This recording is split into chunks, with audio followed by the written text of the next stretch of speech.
Raul, qual a sua opinião a respeito da permissividade dos pais frente aos filhos, quanto aos limites? Sempre os pais deverão pensar que eles vieram antes para que pudessem nortear os passos de sua prole. Há muitos pais inseguros, medrosos, temendo desagradar aos filhos, como se o processo educativo tivesse que ser um parque de diversões permanente, como se não houvesse momentos de dizer-se sim e de dizer-se não. Muitas vezes pais e mães desejosos de ser muito modernos, muito atuais, e competirem com seus filhos nessa roda de modernosidade, acabam por permitir-lhes demais, não colocando nenhum freio, nenhum limite, e naturalmente sofrendo a posteriori as consequências dessa permissividade. Na relação de pais e filhos, seria importante que os pais entendessem a mensagem de Santo Agostinho, no Evangelho segundo o Espiritismo, capítulo 14. Ó espíritas, compreendei a grande missão da humanidade, quando um filho volta à carne, quando o espírito volta ao corpo, o faz para evoluir. Sereis felizes quando do além os contemplardes e virdes que eles vivem bem, graças à vossa interferência positiva no processo do conduzimento deles para Deus. Mas sereis muito infelizes, desditosos, quando perceberdes que sofrem por incúria vossa. Então Santo Agostinho faz uma chamada de atenção fundamentalmente aos espíritas que têm o conhecimento da reencarnação, que sabem que os nossos filhos não são e não podem ser nossos objetos, nossos bibelôs, mas são filhos do Altíssimo, emprestados à nossa prudência, à nossa lucidez, ao nosso bom senso. E como Deus não erra, todo pai, toda mãe tem as possibilidades de orientar os filhos que vêm por seu intermédio, mesmo que não tenham diplomas acadêmicos, mesmo que não tenham escolaridade, mas precisam ter maturidade, precisam ter lucidez, precisam ter a mente postada onde ela deve estar. Daí então, todo o processo de permissividade se converterá em processos de sofrimento. E nós passamos a viver de alguns anos para cá uma sociedade mais permissiva ainda, e qualquer coisa que se fale em prol da dignidade, do bem, do equilíbrio, da harmonia, as pessoas perguntam: mas o que tem de mais? Todo mundo faz a justificativa buscando se ocultar na massa, a iniciativa que não privilegia a responsabilidade. Quando nós somos responsáveis, nós dizemos: não, meus filhos fazem porque eu deixo, nós gostamos, não importa que os outros não estejam fazendo. Então está tudo assumido. Mas a gente quer se esconder. Ah, mas como é que eu não vou deixar o meu se todos os colegas dele fazem? Resta saber se todos os pais dos seus colegas são espíritas, conhecem as coisas que nós conhecemos, porque segundo Jesus, a quem mais é dado, mais se lhe pedirá. Os pais não podem viver de fato a vida dos seus filhos, mas os pais deverão orientá-los, apontar-lhes rumos, mostrar-lhes experiências positivas, experiências negativas, e naturalmente deixar que eles vivam, mas tendo-os orientado. No mesmo texto referido de Santo Agostinho, no Evangelho segundo o Espiritismo, há um momento em que Agostinho diz-nos: um dia o Senhor vos perguntará: que fizeste do filho que vos confiei? Esta pergunta nos tira os pés do chão, nos tira o chão de sob os pés. A voz da consciência: que fizeste do filho que vos confiei? Vejamos, não é o que fizestes do vosso filho, é o filho da vida, é o filho do Criador a vós confiado. Que fizestes do filho que vos confiei? O que é que nós vamos dizer? Deixei viver como os vizinhos deixavam os seus. Eu não queria ser cafona, mala sem alça, mala molhada, e fui deixando. Todo filho feliz tem um pai e uma mãe que são verdadeiras malas, sem alça, que dá trabalho de carregar. Conheço casos de filhos de pais liberados, permissivos, que quando os amigos telefonavam para chamá-los para qualquer programa, eles diziam: eu não vou porque meu pai não deixa. Inventavam que os pais não deixavam. Eles queriam um pai que não deixasse. Como o pai deixava tudo, como a mãe deixava tudo, eles inventavam: não, eu não vou porque meu pai não deixa. Porque todos os colegas diziam isso. Conversei com um moço aqui no Paraná há muitos anos. Tinha 17 anos no norte. E ele chorando muito, eu esperei eu acabar de chorar, perguntei de que se tratava. Ele me disse: eu estou sentindo muita inveja do meu primo fulano de tal. E eu lhe perguntei: mas inveja por quê? Porque eu tenho passado vários dias em casa deles e percebo que quando meu primo não chega até às 11 horas, meus tios ligam para saber onde ele está. E se eu não chegar, a hora que eu chegar, meus pais estão dormindo, nunca quiseram saber onde eu estava. Então muitas vezes os pais têm uma falsa impressão de que seus filhos gostam dessa permissividade, dessa liberalidade. Eles se sentem inseguros. Ninguém vai se preocupar com eles, quer eles cheguem, quer eles não cheguem. Então nós estamos perdendo a relação familiar porque não temos conversado, não temos dialogado, o célebre velho diálogo, não temos trocado experiências. Os pais se converteram no caixa forte de seus filhos, no banco central dos seus filhos. Quando conversa é para pedir dinheiro, é para dar dinheiro. Os esposos se converteram em economistas domésticos. Quando sentam-se à mesa é para discutir o pagamento da escola, o pagamento das contas, as compras do mês, as prestações. Eles não se trocam mais, eles não se amam mais, eles não se beijam mais, eles não namoram mais, eles não conversam mais, eles não vivem mais.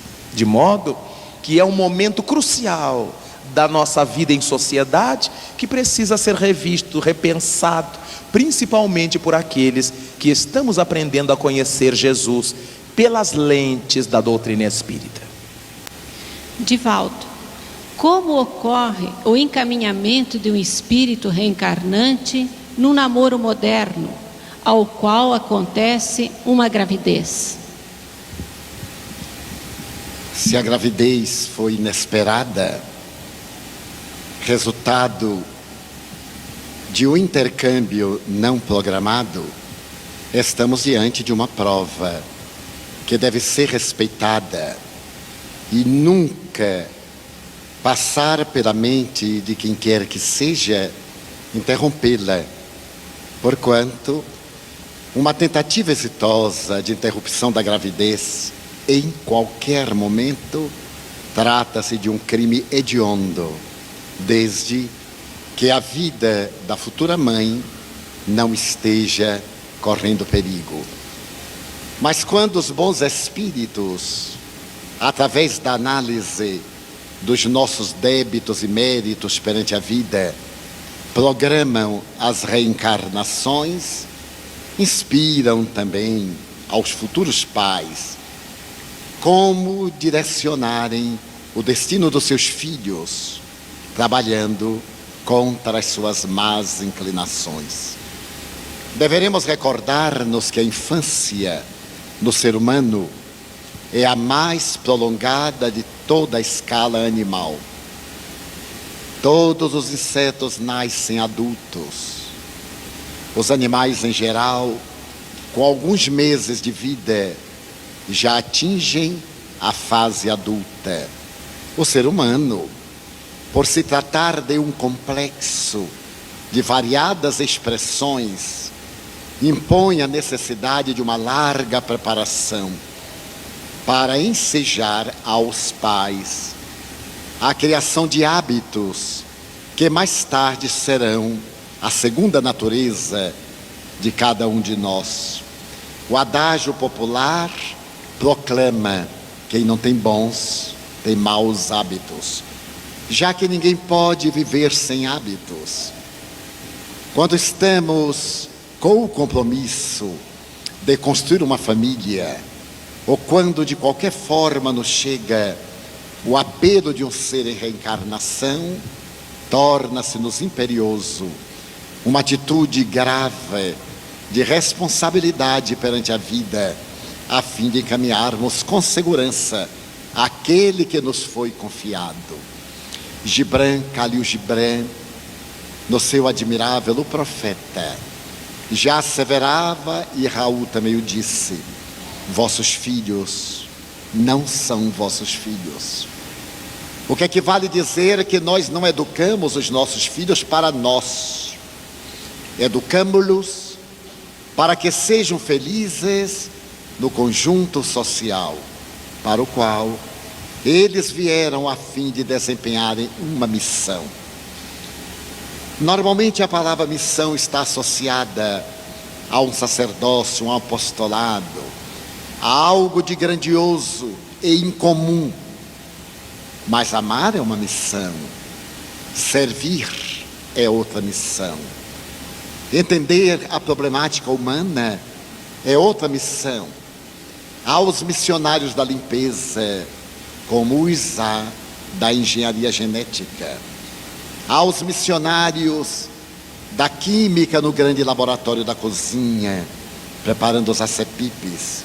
E há também os grandes missionários da astrofísica, da medicina. Então, aos pais cumpre sempre o dever de bem encaminhar os seus filhos.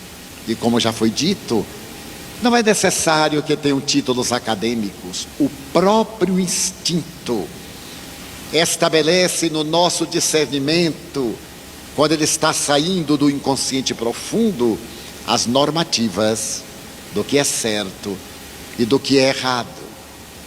A minha genitora, sem fazer autobiografia, era analfabeta. Ela errava a concordância verbal, nunca a atitude moral. Sempre as suas palavras apresentando os mais graves erros de concordância e de prosódia, guardavam as pérolas da sabedoria que fluía pelos seus lábios. Então todos nós temos o Deus interno, aquilo que Platão chamava o Logos, o Christus das tradições gregas, e sabemos muito bem discernir o que devemos daquilo que não devemos fazer. E educar, que é uma ciência e é uma arte, é sobretudo um ministério do coração, através do qual dois verbos devem ser muito bem conjugados: amar e corrigir. Porquanto o amor não é a constante conivência com os erros, mas a correção, que é a proposta educacional, faz parte do desafio do amor. Que pensar de casais, para o Raul, que vivem separados e só se encontram para relacionamento sexual e passeios. Como ficam os filhos nesse relacionamento? Fazem parte dessa nova proposta de vida conjugal, que de conjugal não tem nada. São dois amantes que resolveram manter duradouro o vínculo, já que cada um estando em locais diferentes, não brigam, não se conhecem, não se suportam, não têm que se tolerar. O bonito e o objetivo da relação matrimonial é, segundo o brocardo popular, comer 1 quilo de sal juntos. É o dia a dia, é a gente dormir com aquela pessoa penteada, arrumada, e acordar com aquela pessoa descabelada, com remela nos olhos, com a dentadura no copo d'água, levar aquele susto, e depois a pessoa se vai recompondo ao longo do dia, né? E bota isso, e bota aquilo, e arruma, e sai do quarto uma boneca ou um boneco maravilhoso. Estamos na era desse tipo de permissividade. Tenho vários amigos que vivem assim, e me dizem: Raul, por que é que você não se casa? Eu digo: primeiro, que os espíritas não me dão tempo. Quando eu começo a namorar, eu tenho que ir para o Paraná, eu tenho que ir para aqui, eu tenho que ir para ali. Só se eu me casar com uma comissária de bordo, mas tem que ser uma de cada companhia, porque hora eu viajo por uma, viajo por outra, viajo por outra. Eu digo: não é que eu não quisesse, é que nosso Senhor tem alguma coisa contra os pretos. E os brancos também, claro, né?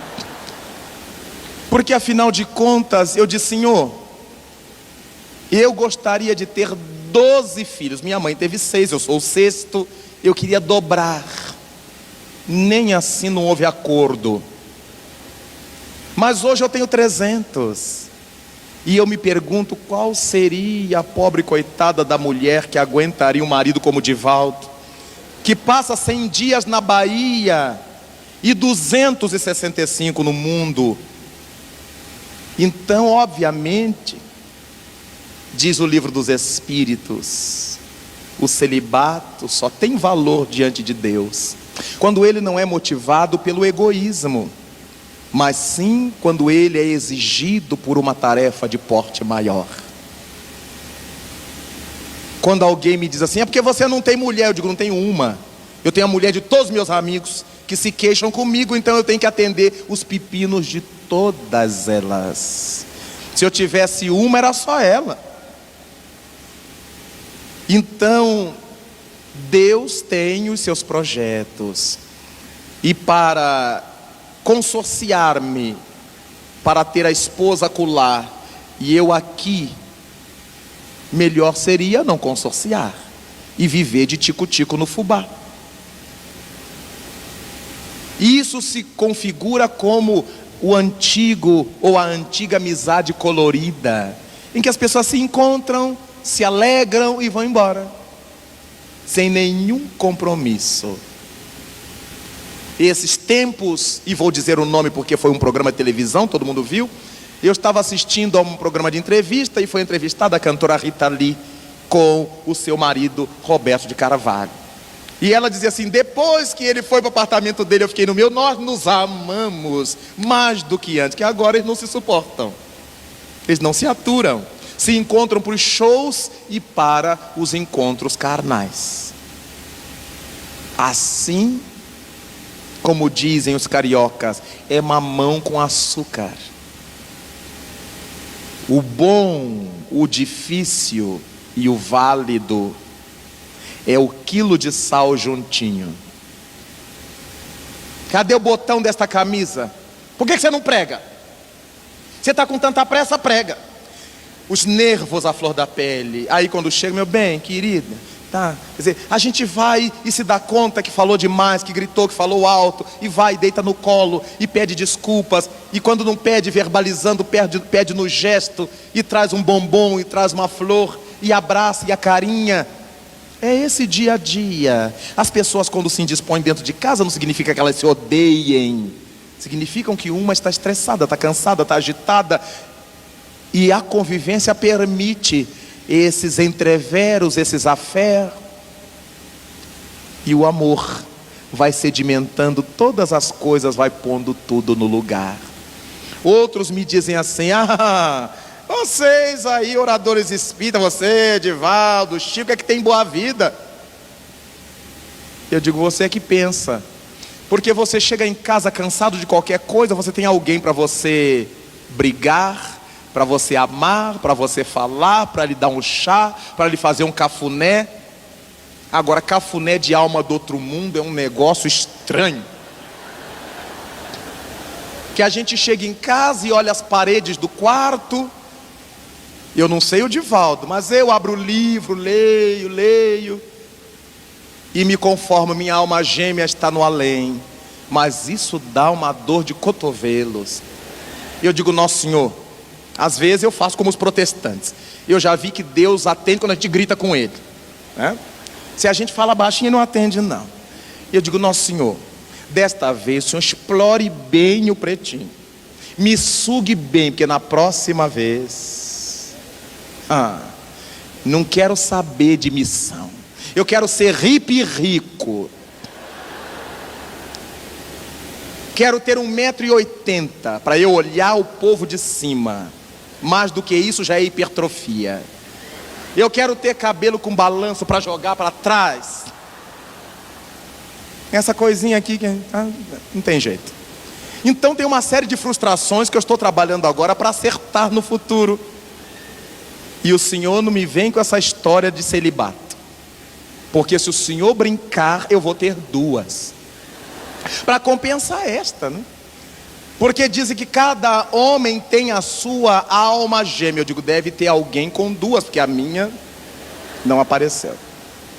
Dessa forma, o celibato em muitos casos também faz parte da nossa aprovação, da nossa expiação. Porque até onde eu sei, Chico tinha loucura por ter uma família carnal montada, Divaldo também, eu também. E foi a vida, o trabalho, que foi nos encaminhando para outras rotas e dizendo-nos, dessa vez não.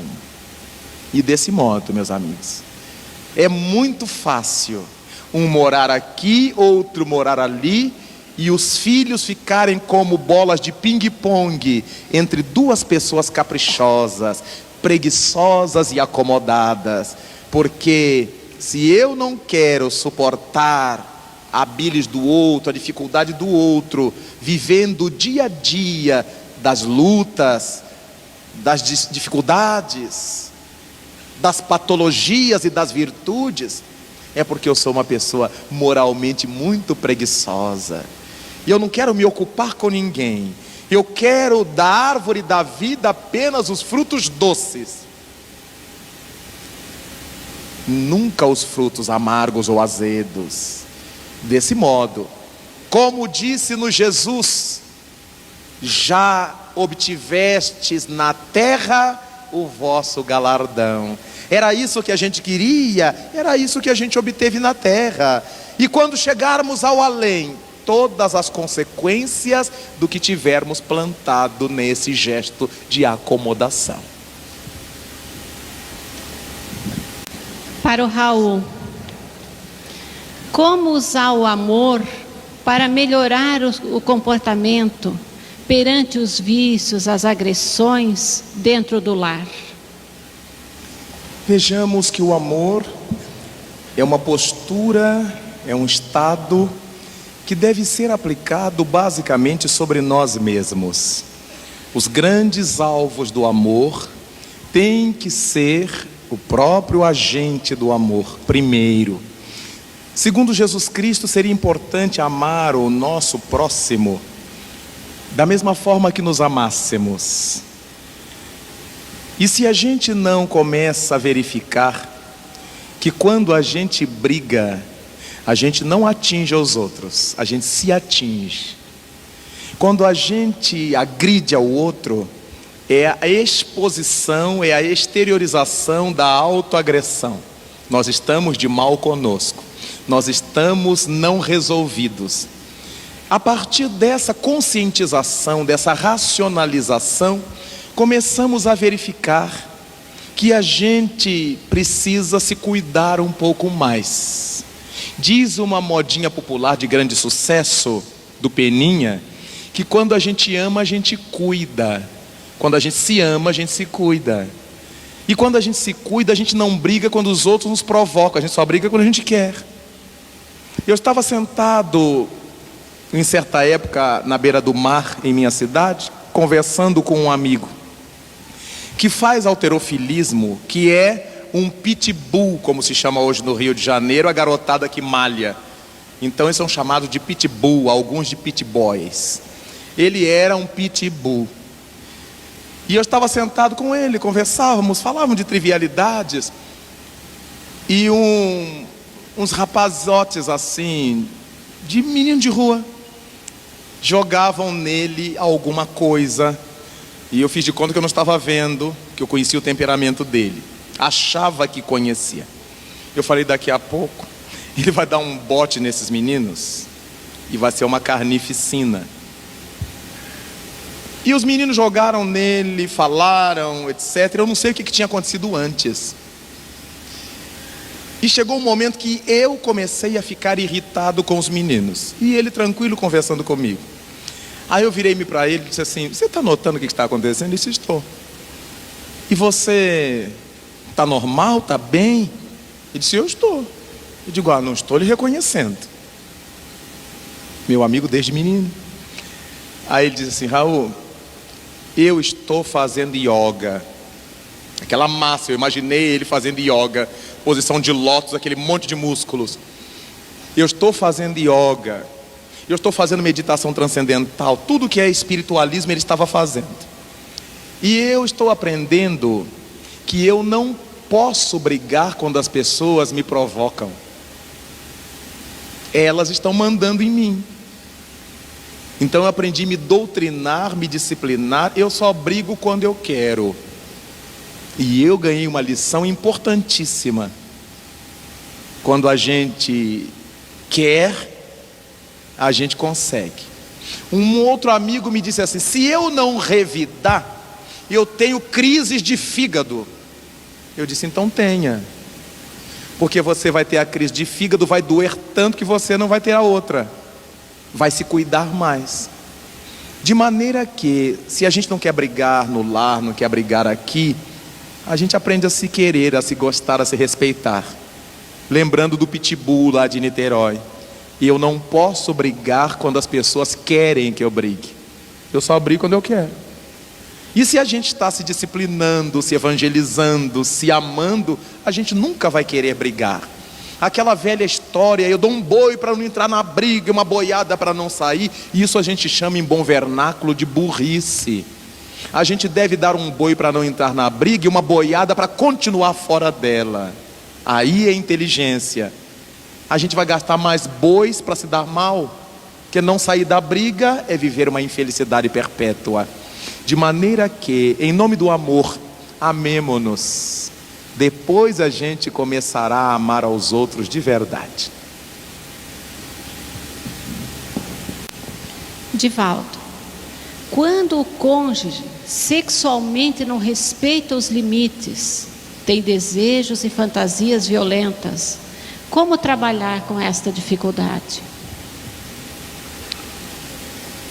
Demonstrar que o tálamo conjugal não é um leito de prostíbulo, que o indivíduo deve ter o mínimo de respeito por si mesmo e depois pela pessoa a quem elege para a sua companhia. Quando um dos parceiros cede às expressões antiéticas e ao mesmo tempo enfermiças do seu parceiro, está colaborando para a infelicidade de ambos. Convém-se falar com muita lealdade quanto à necessidade do parceiro procurar ajuda especializada, no caso, com um psicólogo espírita, porquanto uma grande área da psicologia tem no seu exercício indivíduos com respeito que nos merecem, que procuraram estudar essa doutrina em uma tentativa desesperada de resolverem os seus próprios problemas. E como não conseguiram, nivelam todas as criaturas pela faixa inferior, para que assumam as suas fantasias, as suas obscenidades, as suas loucuras. Bem se vê que é um comportamento patológico, porquanto o indivíduo que procura acepipes não convencionais é o indivíduo desestruturado psicologicamente. Por mais que se ceda, a sua mente desvairada vai sair das criaturas humanas para as concepções animais. Nós, que ouvimos muitos dramas do cotidiano, sem sermos especialistas na área das doutrinas psicológicas, somos colhidos não poucas vezes de surpresa ante as aberrações que as criaturas humanas cultivam em delírios que procedem de existências passadas. E normalmente, quando me narram e procuro concentrar-me na pessoa, consigo perceber além da atualidade as entidades inferiores que estão acionando os mecanismos da degenerescência moral com objetivos igualmente de locupletarem-se naquelas manifestações mórbidas do comportamento. Em linguagem muito simples, adversários de ontem, afetos traídos, com uma sede terrível de vingança, inspiram àqueles que os infelicitaram, para que busquem o prazer até a exorbitância, e quando já não há prazer, para as variedades perturbadoras. E se trata de uma lâmina de duplo fio, porque quando eles estimulam, eles começam a experimentar, e a obsessão que antes era telepática, era mental, transforma-se numa vampirização, em uma obsessão por subjugação, em que o desencarnado usa o corpo daquele a quem procura infelicitar para usufruir um prazer que agora não pode mais experimentar por ausência do fluido animal. É, além de uma patologia psiquiátrica, uma patologia obsessiva. Cabe ao parceiro dizer não e até colocar o matrimônio em risco, mas não descer para nivelar-se por baixo. Pode parecer algo muito severo, que não é a minha intenção, mas aprendi com os benfeitores espirituais que aquele que se respeita, naturalmente respeita o outro. E quando ele perde o respeito por si mesmo e direciona propostas que perturbam a quem dizem amar, não há limite. Não terá saciada a sua sede de desejos, porque é uma volúpia, é um desequilíbrio de natureza psicológica, é uma obsessão. Então, se houver amor, e quando o amor não se chega a uma situação de tal natureza, mas havendo qualquer matiz do amor, falar francamente: meu bem, como você há de convir, não é uma atitude correta essa. Não estamos aqui para brincar de sexo como profissionais no bordel. É provável que um dos parceiros, masculino ou feminino, depois de assistirem a tantos filmes eróticos e de verem tantas terríveis aberrações na televisão, deseje transformar o seu lar em um bordel.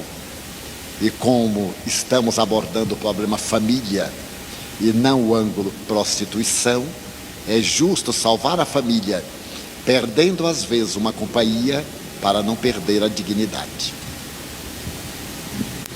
Raul, ontem foi falado que devemos amar as pessoas como elas são e não tentar moldá-las à nossa vontade. Como colocar isto em prática com os filhos adolescentes? Vejamos, a princípio, a nossa posição foi entre os casais, quando apresentamos os 4 itens para nós levantarmos a instituição casamento, investir no casamento e entre os demais itens, o respeito à individualidade. Mas também na relação com os filhos, nós vamos educá-los conforme o bom senso nos orienta, respeitando-lhes as personalidades, injetando-lhes valores educacionais. Quando nós educamos verdadeiramente, respeitamos a personalidade, não os caprichos, a personalidade. Se a nossa criança não gosta de leite, não vamos forçá-la, porque ela vai vomitar, ela vai passar mal. Se ela não gosta de sol, não vamos forçá-la, porque sua epiderme não suportará. Se ela não gosta de dormir no escuro, não sabemos as razões do seu pretérito, vamos colocar uma luzerna, uma lâmpadazinha. Mas na hora que ela quiser comer a caixa inteira de bombons, nós diremos não. Na hora que ela quiser, porque quiser fazer isto ou fazer aquilo, os pais usarão de autoridade, nunca de autoritarismo.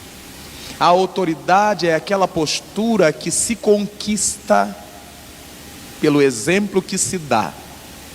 O autoritarismo é aquela postura que se impõe pela força. Se você fizer, eu lhe arrebento. Ele vai continuar com vontade de fazer, e só não faz para não ser arrebentado. Aí quando estiver fora do arrebentador, continua fazendo. Quantos pais, quantas mães que ainda dizem: na minha frente meu filho não faz isso, mas faz por trás. Na minha frente meu filho não fuma, porque se fumar, grande vantagem.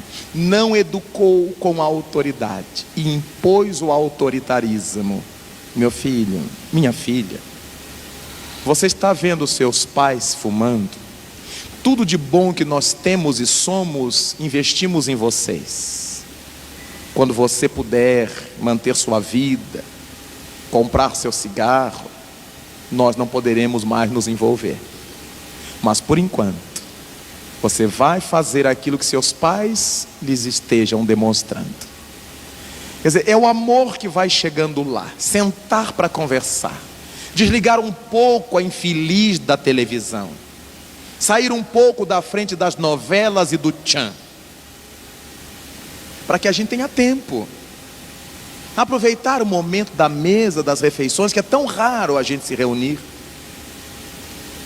Mas lamentavelmente a sensação que temos é que um está perdendo tempo com o outro, quando estamos gastando tempo com o outro.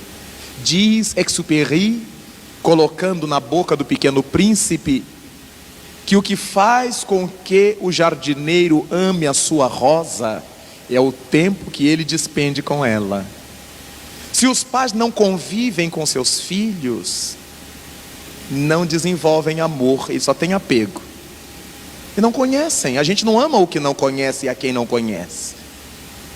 Eles têm o apego instintivo do animal. É meu filho, ninguém toca. Mas eles mesmos estão longe, estão distantes, compensando com coisas a sua ausência afetiva, compensando com permissividades. Então eles não se sentem autorizados de dizer não na hora em que devem, porque também eles não se dão. Por isto muitos pais deixam ficar como está para ver como é que ficará. Mas os pais que acompanham, esses têm autoridade. Meu filho, mas o que é isto? Quando foi que nós mostramos isso a vocês? Quando foi que nós fizemos isto? Então, por favor. E sempre, sem precisar gritar, levantar a voz, nós encontramos mães e pais que se dirigem a seus filhos: não gritem! Mas eles estão gritando. É o paradoxo, né? E isso não será nunca um processo educativo. Então o respeito à personalidade vai se dando à medida que eu vou conhecendo quem é meu filho, quem é minha criança, quem é meu adolescente. E tenho dito sempre, quando eu vejo os pais se referirem a seus filhos adolescentes como aborrecentes, me entristece muito como educador. Porque ficamos com a impressão de que esses pais nunca passaram por essas fases.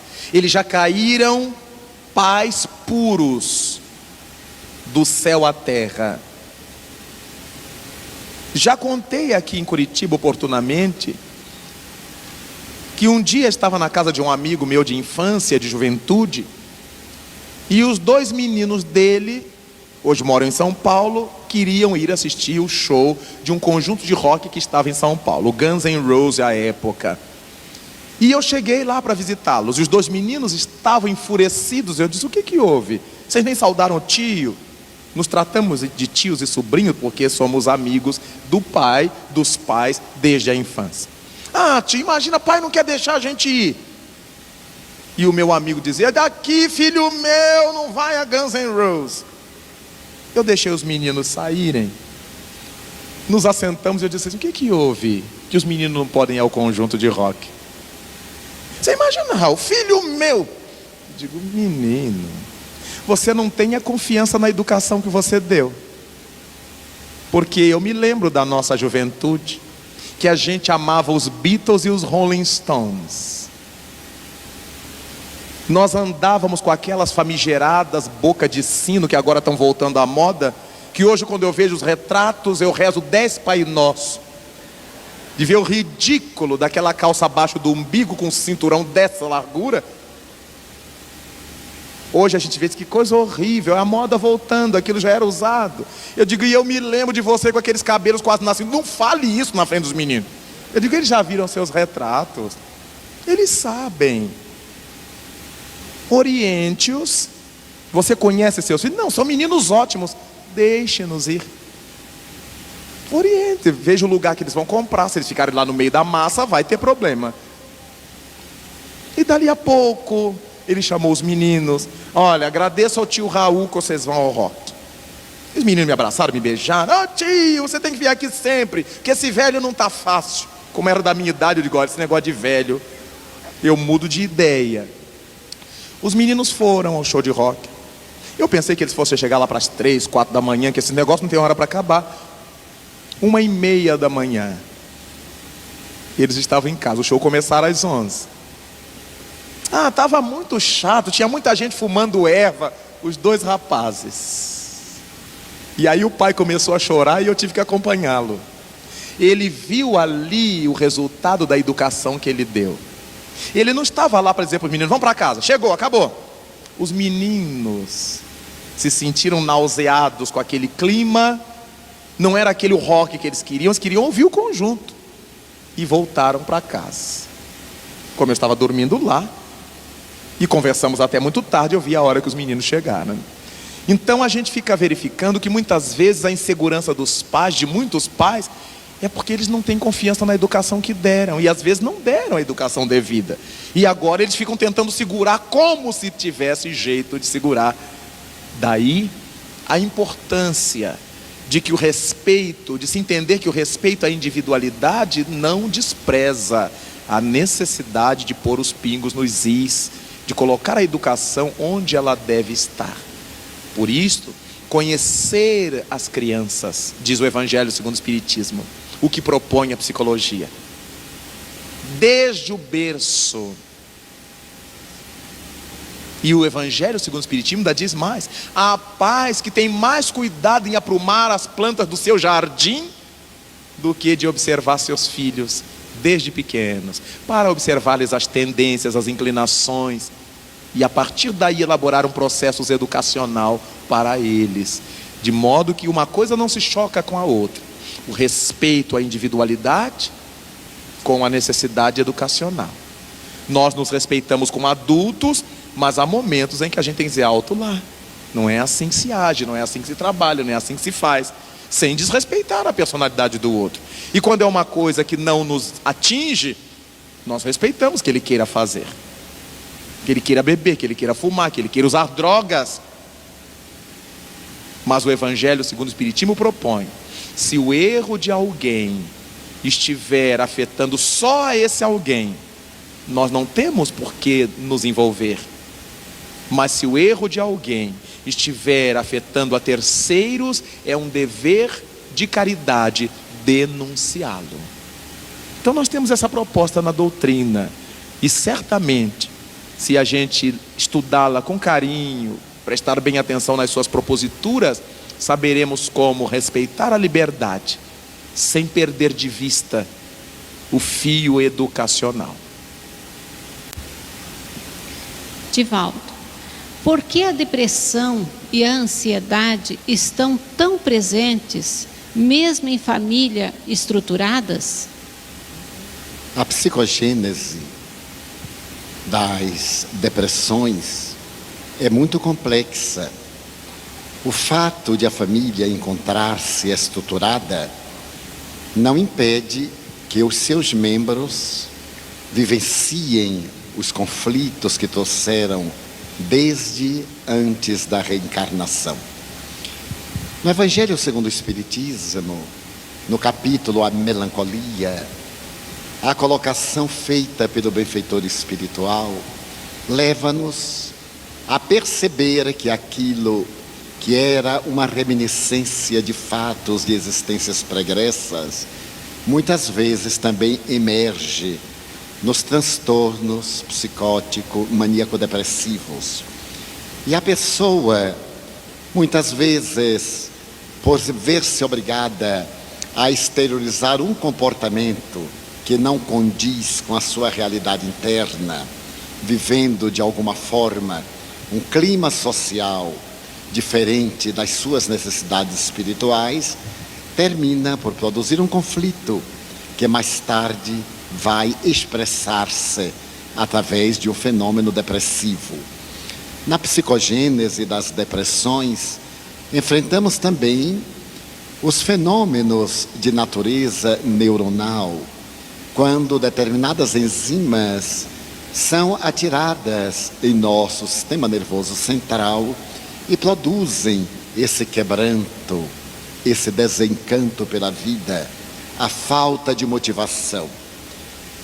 Todos aqueles que experimentamos transtornos de natureza psicológica, problemas na área da saúde, que defrontamos o infortúnio sob qualquer aspecto se nos manifeste, encontramos-nos sob a óptica da reparação que a divindade nos concede para eliminarmos todos os resíduos dos erros pretéritos e nos engajarmos nas fileiras do bem. Conveniente que busquemos o auxílio especializado, mas concomitantemente que procuremos na doutrina espírita a causa profunda desse sofrimento que nos aturde, e realizando o esforço pessoal, porque ninguém cura a quem se não quer curar, nós lograremos sair desse crepúsculo e voltaremos à atividade normal. Um outro fator que propicia muito a depressão na área do comportamento sociológico é o egoísmo, no qual o indivíduo elege para si o de melhor e cultiva os pensamentos perturbadores e deletérios, sempre acreditando merecer mais, conquistar mais, ou cultiva as ideias perniciosas, as conversações vulgares, as queixas sistemáticas, as lamentações injustificáveis, e como consequência atraem para o seu psiquismo vibrações equivalentes. Ao lado desses fatores, nós ainda encontramos um outro que é muito grave: a falta de solidariedade. Sem nenhuma crítica, vemos pessoas que aplicam várias horas para correr, o que é muito saudável. Dizem os especialistas que a natação, a bicicleta, o Cooper são os melhores exercícios, mas que nunca colocam os pés na direção de uma atividade fraternal em favor de alguém que está sofrendo. Faz muitos anos, em uma conversação com Chico Xavier, o espírito André Luiz interferiu e disse-lhe para informar-me que subir morro e descer favela, visitar barracos e lugares infectos para fazer o bem, é o melhor exercício para a alma e para o corpo, porque ele propicia um verdadeiro Cooper. Nós vemos pessoas gastarem muitas horas no culto do corpo, o que de certo modo é louvável, mas não reservar um minuto à realidade espiritual que é. Como consequência, a depressão se lhe instala com muita facilidade, exigindo uma decisão para sair do fenômeno degenerativo de natureza psicológica. E por fim, um outro fator que contribui para a depressão, a autocomiseração, a autopiedade. Falávamos ontem que nós somos filhos de Deus, nós somos gente. Por que então nos considerarmos infelizes só porque o namorado foi com outra? Que sorte maravilhosa de se ver livre desse indivíduo indigno, porque a namorada traiu às vésperas do casamento. Já imaginou se fosse depois do casamento? Que bênção! E deixaria para reflexão uma lenda indiana que os benfeitores me contaram, que um homem fora contratado para atender ao seu amo, carregando água de uma fonte próxima até o domicílio. E conforme o costume na Índia, foram-lhe entregues 2 potes, que tendo as bordas amarradas a cordas resistentes, eram presos a uma vara de madeira especial, que ele colocava sobre os ombros para conduzir os 2 potes. Diariamente, ele ia à fonte, repletava os vasilhames de barro, levava-os ao depósito, repletava o depósito e fazia-o com muita naturalidade e júbilo. Até que um dia, ele se deu conta que um dos potes apresentou uma rachadura. Mas ele continuou tranquilo. Ele repletou de água e à medida que ele saiu da fonte na direção do lar, pela rachadura, a água escapava. E ao chegar ao ninho doméstico, ao invés de 2, ele despejava 1,5 pote. Mas continuou tranquilo. Meses a fio. Certo dia, porém, o pote, percebendo a sua inutilidade, falou para aquele homem gentil: por favor, substitua-me, porque você está tendo um trabalho muito grande. Você ganha para repletar aquele depósito de água, e ao invés de uma vez levar 2 potes, leva somente 1,5. Eu já não sirvo para nada. Então eu lhe agradeço que você me substitua por um pote que esteja inteiro. O homem sorriu jovial e disse ao pote: vou mostrar-te uma coisa. Tirou da borda da fonte e mostrou-lhe o caminho. Tu vês, essa é a nossa estrada. Sempre te conduzo pelo lado direito. Olha bem, tu sempre vais derramando água por essa trilha. Já notaste como está verde em relação à outra que está sempre crestada? O pote olhou. Naquele tempo os potes falavam e viam. Olhou e disse: é verdade. E disse: pois é, por que te queixas? Quando eu notei que tu vazavas líquido pelo mesmo lugar e que a terra ficou umedecida e feliz, eu tive uma ideia. Semeei flores e veja no que deu. Ela entumeceu a pequenina semente, veio a plântula, depois veio a haste, veio a planta, vieram as flores. E nota como está florida sem qualquer trabalho para mim, porque diariamente tu regas.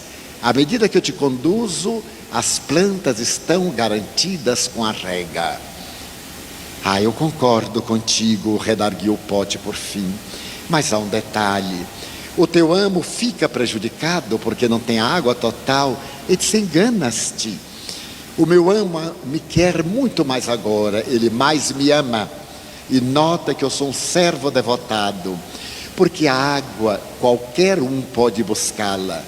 Mas além da água que eu levo ao depósito, diariamente eu venho pela borda florida, retiro algumas dessas expressões maravilhosas e perfumadas e coloco-as no jarro da mesa do meu Senhor, que agradecido sorri para mim.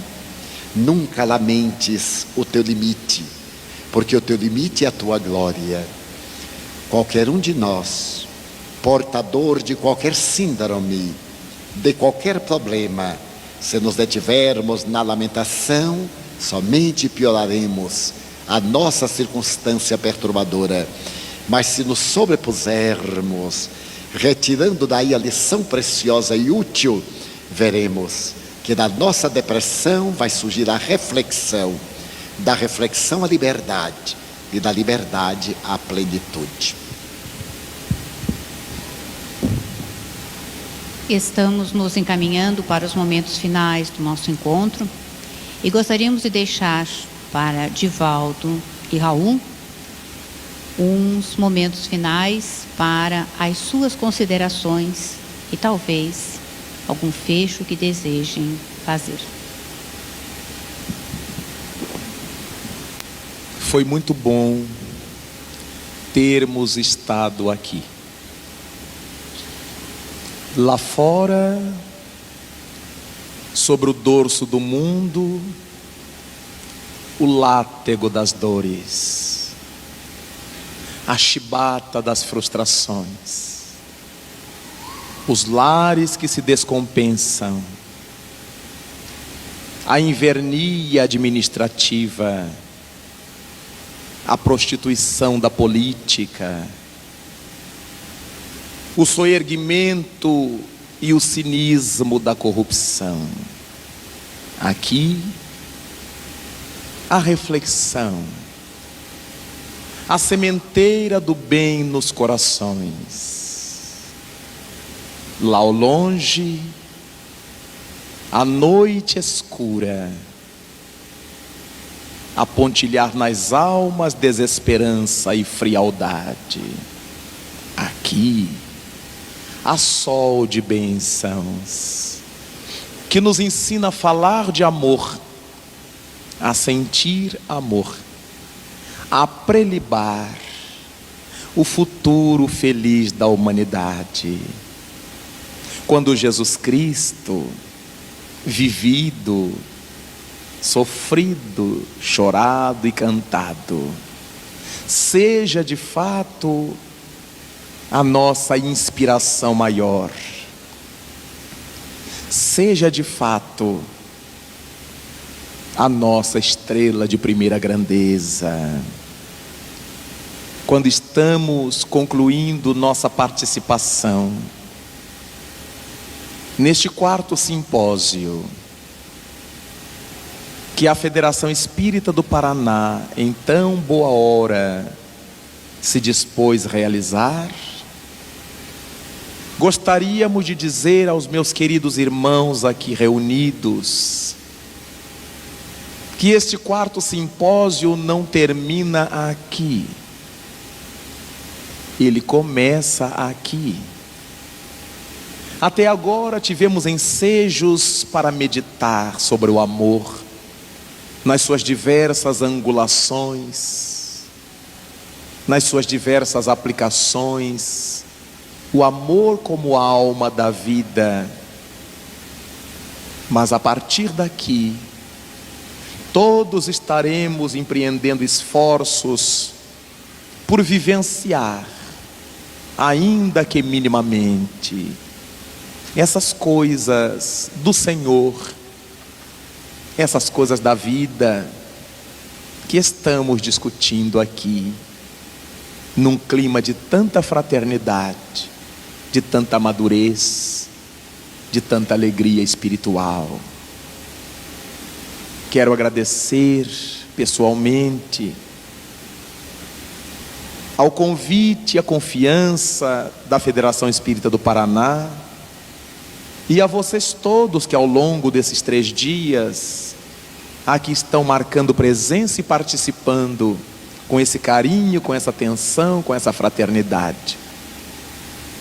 E como nos lembra o espírito doce de Joana de Ângeles, aquele que conheceu a Jesus nunca mais poderá ser a mesma pessoa. Ainda que carregando as nossas lutas, nossos desares, nossos conflitos, ainda que tenhamos os pés chumbados no lodo do mundo, conduzamos o olhar voltado para as constelações, como lembra-nos o poeta Cruz e Souza através de Chico Xavier. Nós somos aves de luz em lodo miserando. Queremos voar, mas os pés ainda se acham chumbados no visco. Hoje, meus irmãos, raia o novo tempo, explodem as flores de esperança, e onde o Senhor nos haja plantado, procuremos florir. Sobre nós passa o cântaro rachado das oportunidades, jorrando o líquido precioso das experiências, das lágrimas, dos suores, das lutas. E cabe-nos a nós, vibrando nesse diapasão divino da fraternidade, do amor, do bem, aprendendo a querer, aprendendo a aprender, aprendendo a amar, realizar o que nos cabe, trilhar, seguir o modelo e guia até o final da rota, já que estamos vindo do menos infinito, do alfa que é Deus, e nos estamos direcionando para o mais infinito, para esse ômega que é Deus. Com este sentimento de ternura, desejo a todos muita paz, que o Senhor de bênçãos nos recubra, nos inspire, nos fortifique, nos faça felizes, hoje e sempre. Muito obrigado, até breve.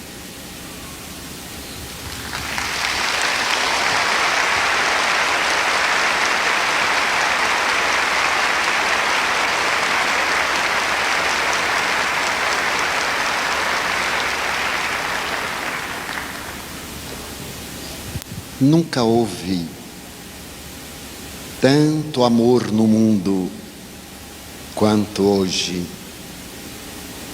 Em época alguma do processo histórico e ético da humanidade, tantos pensaram em outros tantos.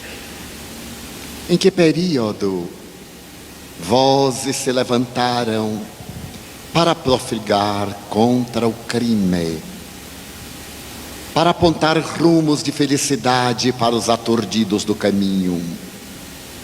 É verdade que a desolação e o crime dão-se os braços para seguirem pelas avenidas do mundo, mas é verdade que organismos internacionais que representam as elevadas conquistas do pensamento ético da criatura humana vigiam, tentando estabelecer vínculos de paz e de dignificação humana quanto entre as nações.